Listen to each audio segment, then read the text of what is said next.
What's up, guys? Jeremy Dunson here with E7 Music School. We're going to be going over Billie Jean by Michael Jackson. I'm going to show you the main beat and the drags that are played here, and then there's an extra snare. So I'm going to show you how to play all this right now. Here we go. All right, so the core beat for this song is going to be bass and snare end, right? Bass is on 1 and 3, snare is on 2 and 4. So we're going to have eighth notes on the hi-hat, bass on 1 and 3, snare on 2 and 4. Here we go. 1, 2, 3, 4. 1, 2, 3, 4. I like to say, instead of counting it that way, I like to say bass and snare and bass and snare, and for the simple reason that if you say what you're playing, it doesn't matter what count or number it is on. You know that when you say bass, hit bass. You know that when you say snare, hit snare, right? So I find that to be very, very helpful. So I'm going to say it like this: bass and snare and bass and snare and, just like so. And for those of you who are having some issues with your bass hitting when it's not supposed to, especially burying the beater is very, very helpful. So this beater, when you kick it, you want it to stay against the bass drum the entire time until you're going to use it again. So bury and snare and bury and snare and, like so. Some people play with the beater up all the time.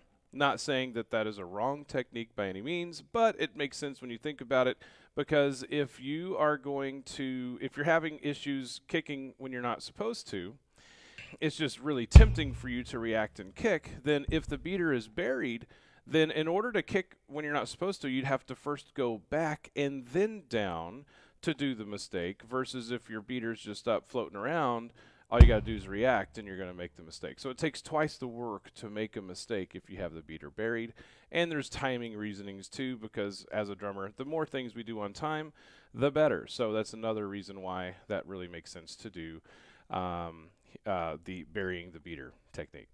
All right, so with that said, once we get the beat down to this tempo, 1, 2, ready, go. At 110 in the song, he's going to do this. So bass and snare and bass and snare, drag, snare, bass.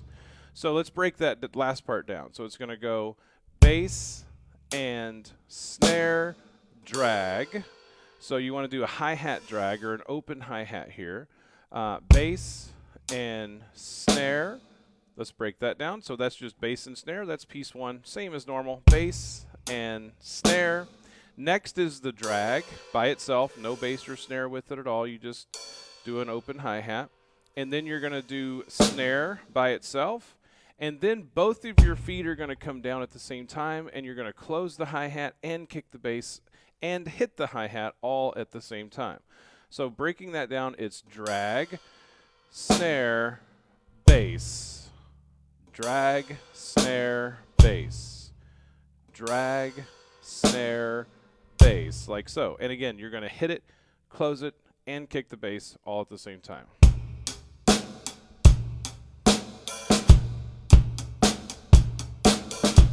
Right? Just like that. All right, so that is at about 110 where this comes in. Then we get into the pre-chorus, which I'm going to show you right now.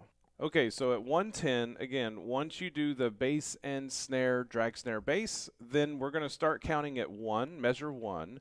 And this is your pre-chorus, if you will. This is before you get into the chorus. And basically, it's the main beat of the song, bass and snare in. And you're also going to have drags, and the drags change where they're at as it goes. So we are going to count measures on this. It'll be easier. We have 6 measures one way, and then 2 measures another way. So let's say that we're finishing this beat here.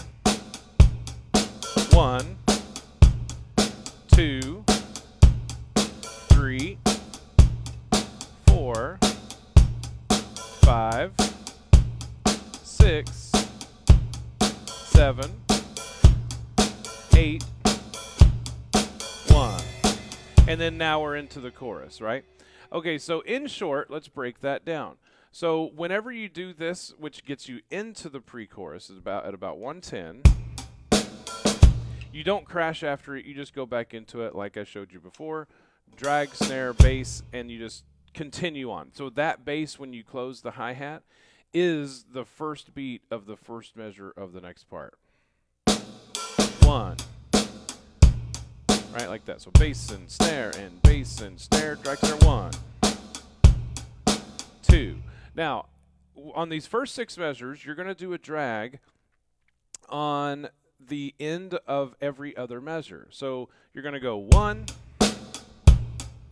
2, drag 3, right? So 1, 2, 3, 4, 2, 2, 3, 4, and 1.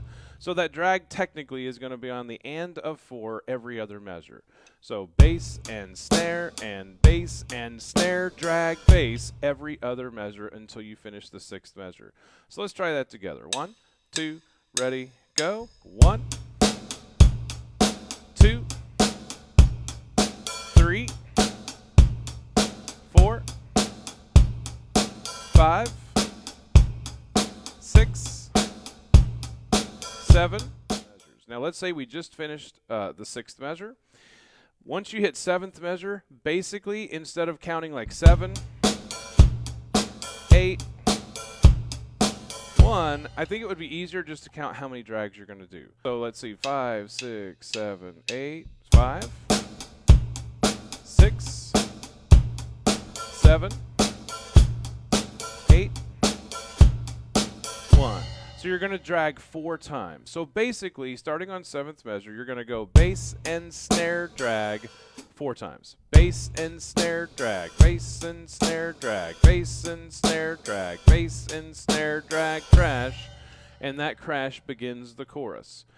All right, very cool. So guys, I hope that was really fun and helpful for you guys. I'd love to hear your thoughts or any questions that you may have. And please do be sure to like, share, and subscribe to the channel and on this video. And I always love hearing feedback from you guys. Feel free to email me anytime, jeremy@e7musicschool.com. We have a full song video membership to offer, and then also live meeting with me for a drum lesson for free. So, love to see you or hear from you, and I hope you guys have fun, stay awesome, and rock on, and I'll see you next time.